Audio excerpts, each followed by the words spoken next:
Una enorme planta de carbón mejora su rendimiento y abastece de electricidad a millones de hogares con su poder explosivo. Esta supermontaña rusa pone en marcha el gran susto de su vida. Una máquina emocionante que funciona con la gravedad. Un telescopio de medio megatón toma fotos intergalácticas desde millones de años luz de distancia. Y un robot colocador de bolos que limpia su juego con precisión quirúrgica. Miremos el interior de estas máquinas y veamos cómo funcionan.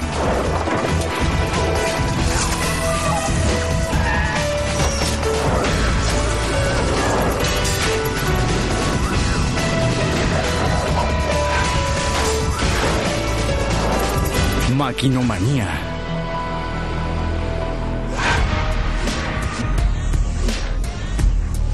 Esta es Drax, una central termoeléctrica a base de carbón en Inglaterra. Tiene el tamaño de 2 Central Park de Manhattan, uno al lado del otro. Esta máquina genera casi 4.000 megavatios de energía, suficientes para abastecer a 5 millones de hogares. Este moderno quemador de carbón encontró la manera de procesar y quemar un combustible antiguo. Y es tan eficiente que ahora se encuentra entre las superplantas menos contaminantes del mundo. Veamos cómo funciona. Drax quema hasta 40.000 toneladas de carbón por día. Eso equivale a 26 cargas de tren.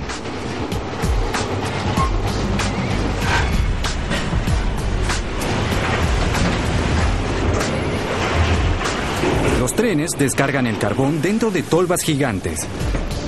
Reducen la marcha, pero nunca se detienen. Todos los meses, descargan suficiente carbón como para llenar un estadio de fútbol con capacidad para 70.000 personas. Pero Drax no quema trozos gruesos de roca. No es lo suficientemente explosivo. Por eso convierte el carbón en polvo. Una red de cintas transportadoras envía el carbón bruto a estos molinos pulverizadores. Cada molino tiene 10 bolas de acero de 1 tonelada, colocadas juntas en una pista. El carbón cae dentro del molino por aquí, y el aro de bolas tritura la roca.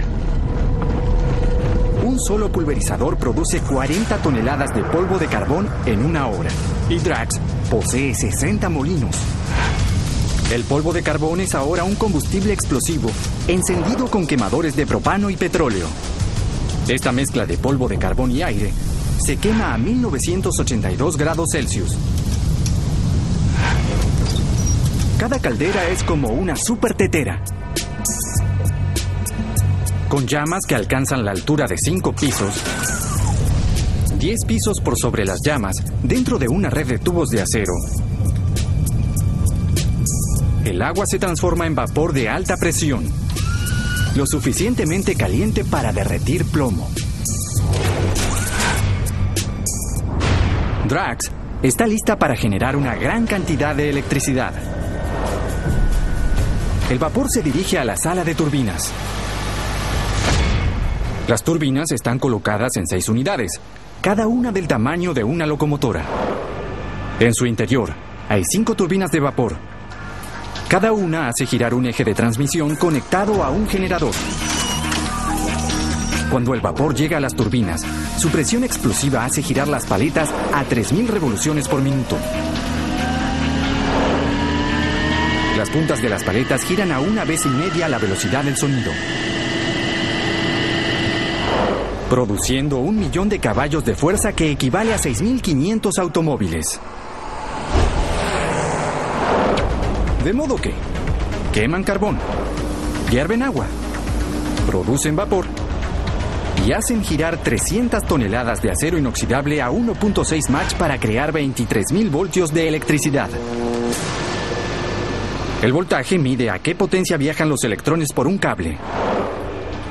Y Drax necesita mucho más que 23.000 voltios para obtener la electricidad para sus millones de clientes. Los transformadores en Drax toman los 23.000 voltios de las turbinas y los aumentan a 400.000.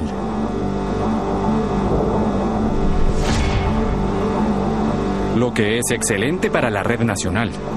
Pero, ¿y esto? Quemar carbón es un negocio contaminante. Emite gases nocivos que causan smog y lluvia ácida. Drax captura el 90% de estas emisiones tóxicas antes de que lleguen a la atmósfera. El humo se dirige a estos precipitadores electroestáticos.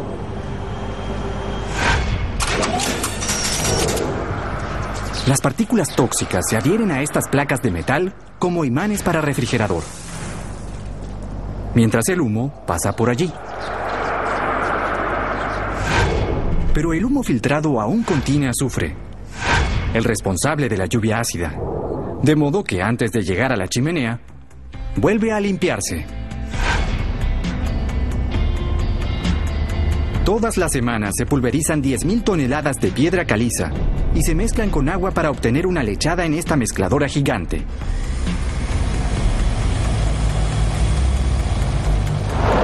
Cuando se bombea el humo a través de esta lechada, el azufre queda atrapado químicamente en él.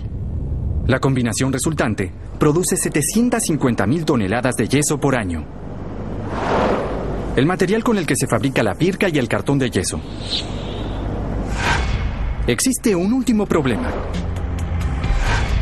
La central eléctrica aún debe lidiar con las enormes cantidades de vapor. Una vez que ya le dio potencia a las turbinas, el vapor debe regresar a las calderas para su recalentamiento, pero antes debe volver a convertirse en agua. Entonces los tubos de vapor se enfrían con una fuente exterior, un intercambiador de calor que utiliza agua de río. Drax utiliza 133 millones de litros de agua por día del río Ouse. Pero mientras se enfría los tubos de vapor, el agua del río se calienta al punto de ebullición. Para proteger el ecosistema del lugar, se debe enfriar el agua antes de regresarla al río. Con ustedes, las torres refrigerantes. Drax tiene 12. 2 por cada caldera. La base de cada una podría sostener la cúpula de la Catedral de San Pablo. El agua de río caliente se conduce por tubos hasta las torres de 20 pisos de altura. Luego se deja caer sobre plástico tejido bien ceñido y se convierte en un rociado fino. A medida que el calor aumenta, las torres envían una corriente fría desde el fondo hacia arriba en forma de pequeñas gotas. El agua fría se convierte en estanques en la base de las torres y regresa al río, más limpia de lo que salió. 40.000 toneladas de carbón quemado por día recuperan la mayor parte de sus emisiones tóxicas. Esta máquina siempre fue potente, pero las innovaciones recientes la convirtieron en una de las plantas de su magnitud menos contaminantes del mundo.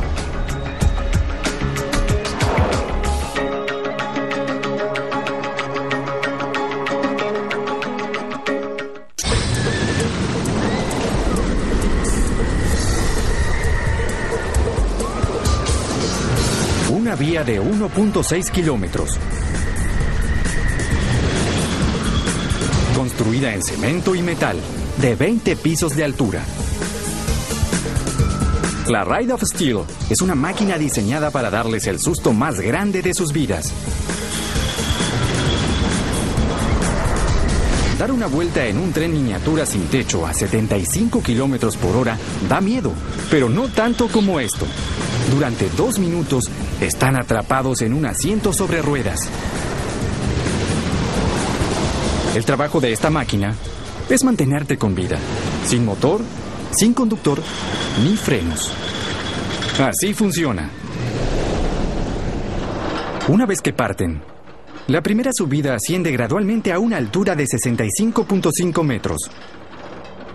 12.000 piezas bien aceitadas en movimiento componen el gran montaje del mecanismo y la cadena que los llevan hasta la cima. Mientras sienten mariposas en el estómago, cualquiera de esas piezas puede romperse sin advertencia.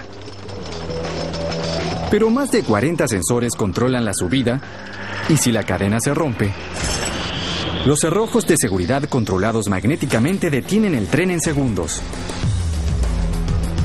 La subida inicial de una montaña rusa es siempre la más elevada. Debe serlo para usar la gravedad y lanzar los 1500 metros hasta el final.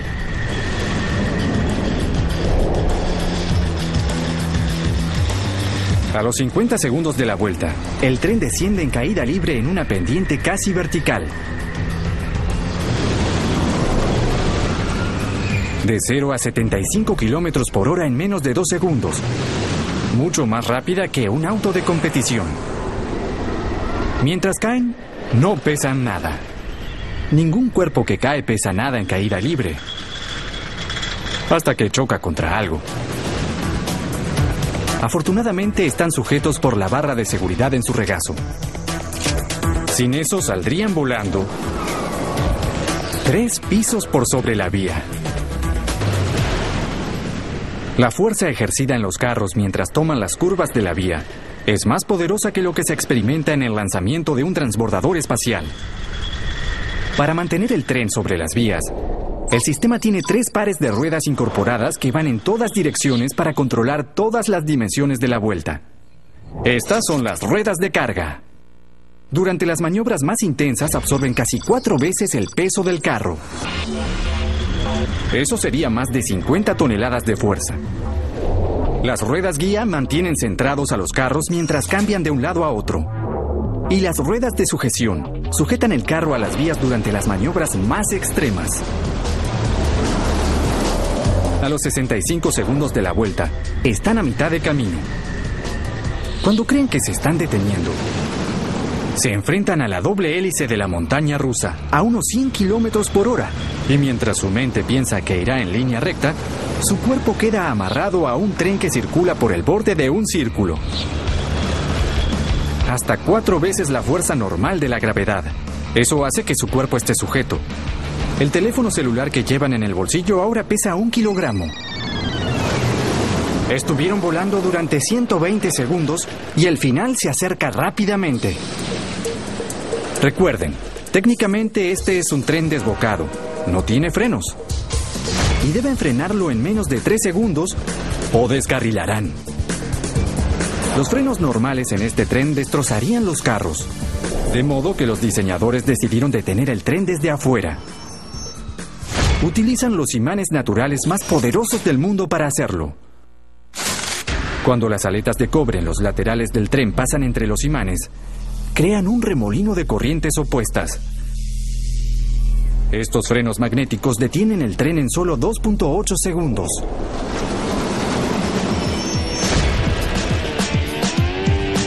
Los diseñadores de la Ride of Style tenían un plan. Construir una máquina gigante, agregarle seres humanos, hacerlos morir de miedo y resucitarlos. Y funcionó.